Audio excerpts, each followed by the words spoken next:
market structure shift logic with the use of FVGs, so in the presence of FVGs and in the absence of FVGs.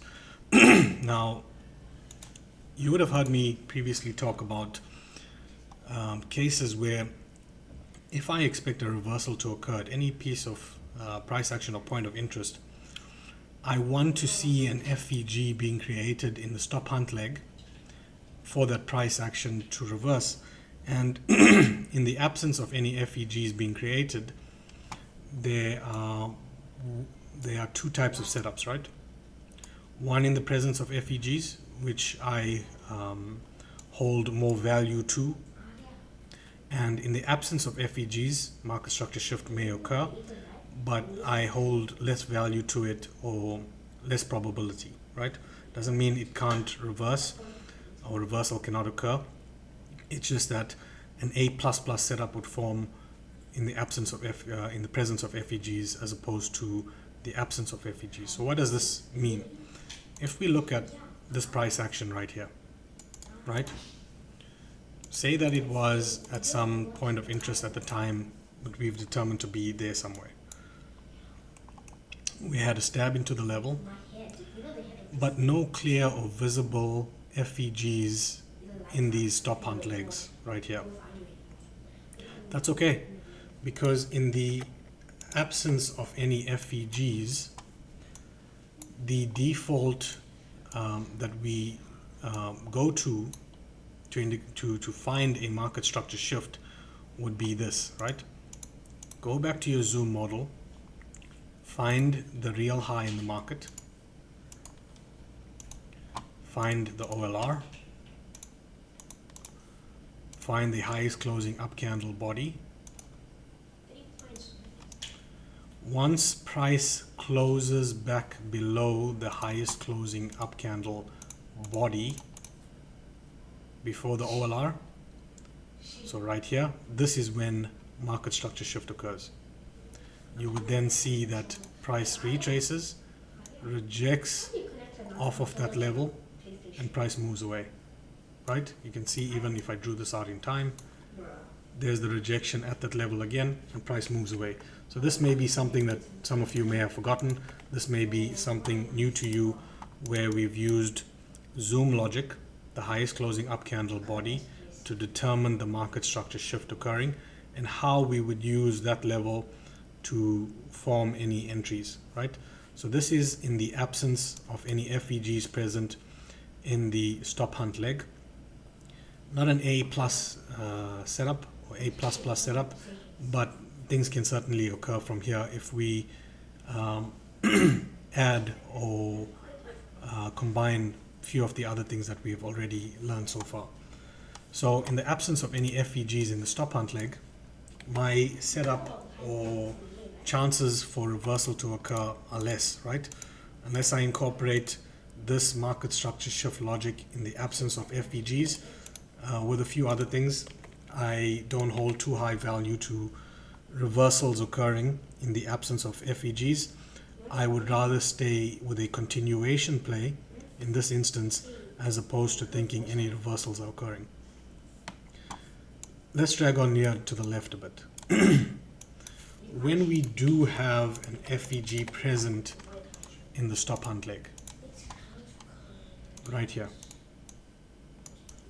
Remember, in bullish order flow, any FVGs created in bullish order flow are meant, right, so like right here, are meant to contain price and send price higher, right?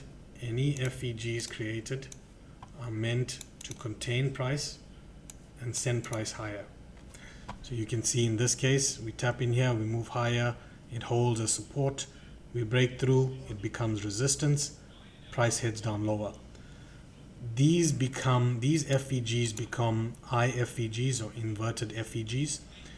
This is where strong support resistance logic can be formed, right? These FVGs that are bullish are currently fair value for buying. That means they are considered in bullish order flow, discounted pricing for buying to send price higher, right? Until they are closed below, they then flip from fair value for buying to fair value for selling. You can see that here. So it's with this logic that we demand, most often than not, a fair value gap to form in the stop hunt leg or an OLR, right? And it is at the exact moment that the fair value gap is closed below that market structure shift occurs. Because once market structure shift occurs, we would expect retracement and expansion, right? We expect the IFVG to hold as support, or in this case, resistance, stops above the highs or any high to the left, and we expect continuation lower. So this is why we hold the FVG created in the stop hunt leg to higher value than any price action that does not have any FVGs in the stop hunt leg. Because once we close through that FVG, remember, closing through opposing FVGs creates a market structure shift. This is an opposing FVG in bearish order flow. We close through it, market structure shift occurs, retracement, continuation, right?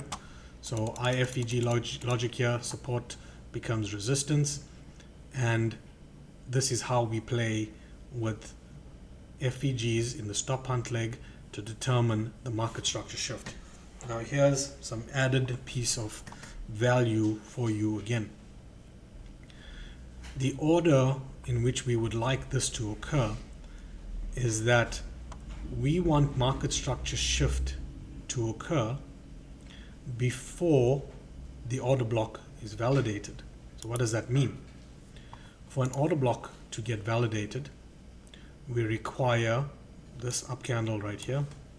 We require just a wick through its low. Where does that occur? Right here. This candle right there is where the order block is validated. When we wick through its low, the order block is validated right there, but you would notice that the market structure shift only occurs right here on the candle after it, because this is the candle that closed through the FVG.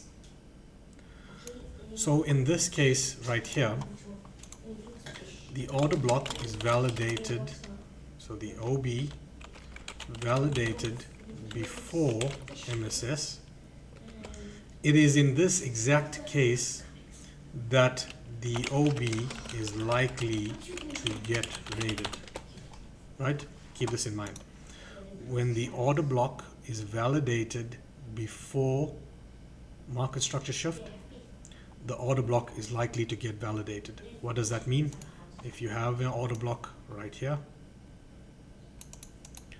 market structure shift occurs on this candle, order block validated on this candle, the order block is likely to get raided, so we have retracements back into the order block, 50%, price drops down lower, right? So the sequence in which these occur is also important. Go back into your charts, test these out. Market structure shift with and without the presence of an FVG, market structure shift occurring before order block validation, and market structure shift occurring after OB validation. Now you know if we have the presence of an FVG in a stop hunt leg and that FVG is then closed through, you can no longer be bearish in this case. Or right here, you have an FVG being created, we close above it, right? Market structure shift, OB validated before market structure shift occurs. In this case, the OB is validated once we close above this high, once we wick this high, but the market structure shift is only validated when this candle closes above the FVG.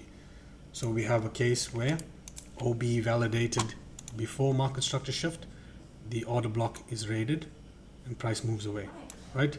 So inverse FVGs or FVGs in the stop hunt leg are very, very important. Go and find any or every instance where we create an FVG or any FVGs, opposing FVGs being closed above. You can no longer be bearish. Go and find them. Any FVGs being created and then getting closed through.